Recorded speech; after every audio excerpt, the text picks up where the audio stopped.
Monsieur le Président, mes chers collègues, nous sommes amenés à nous prononcer aujourd'hui sur des délibérations budgétaires avec le compte administratif et le budget supplémentaire dans un contexte politique particulièrement incertain, marqué d'une part par la percée de l'extrême droite aux élections européennes et d'autre part par la dissolution de l'Assemblée nationale qui en a découlé. À travers son score, l'extrême droite a montré l'importance de son implantation et le poids qu'elle pèse aujourd'hui dans la société française, en se présentant comme le défenseur des travailleuses et des travailleurs et surfant sur la peur du déclassement ou le sentiment d'abandon très prégnant dans le monde du travail et sur un grand nombre de territoires. Le Rassemblement national a su capter une partie de la colère immense du pays contre le président Macron et les dégâts provoqués par sa politique, incapable de sortir le pays de la crise.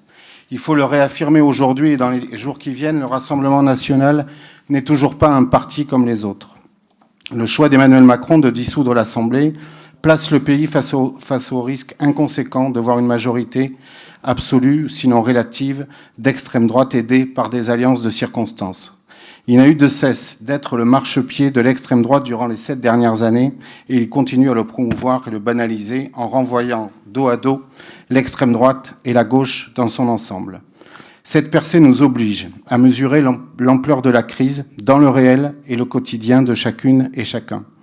En effet, les politiques néolibérales de Bruxelles ou Paris ont accentué l'austérité au détriment des services publics, encouragé les délocalisations au détriment des salariés.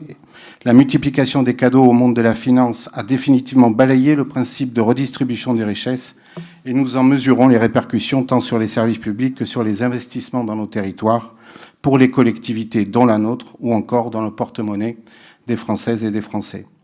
La Commission européenne a récemment annoncé ouvrir des procédures disciplinaires pour déficit public dit excessif contre une quinzaine de pays de l'Union européenne.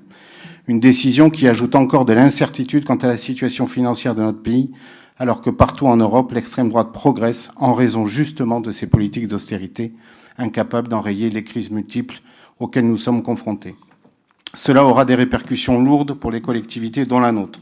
Je reviendrai sur ce point lorsque nous aborderons les délibérations budgétaires. Face à cela, nous avons une responsabilité immense. Celle tout d'abord de lever le voile sur l'imposture sociale que représente l'extrême droite, du danger qu'elle fait peser sur la République et les institutions, son projet d'une société autoritaire qui s'oppose à toute perspective de progrès social ou démocratique.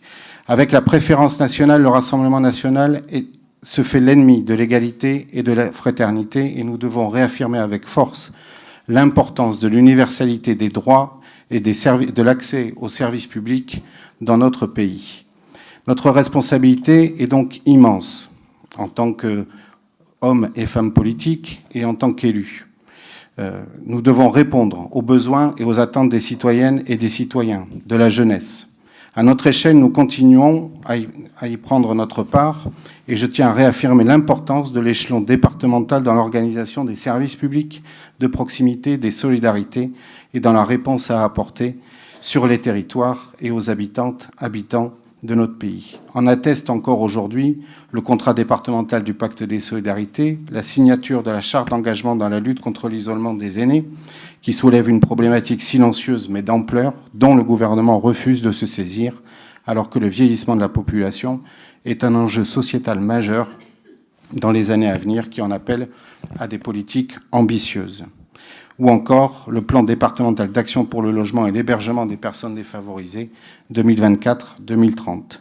Malgré les contraintes financières qui pèsent sur les collectivités et la nôtre, nous continuons de construire des projets d'avenir sur les territoires, de protéger les publics les plus vulnérables, d'agir pour maintenir les services publics de proximité et d'agir pour la transition écologique. C'est le cœur de notre engagement et de notre action dans cette assemblée départementale. Je vous remercie. Merci.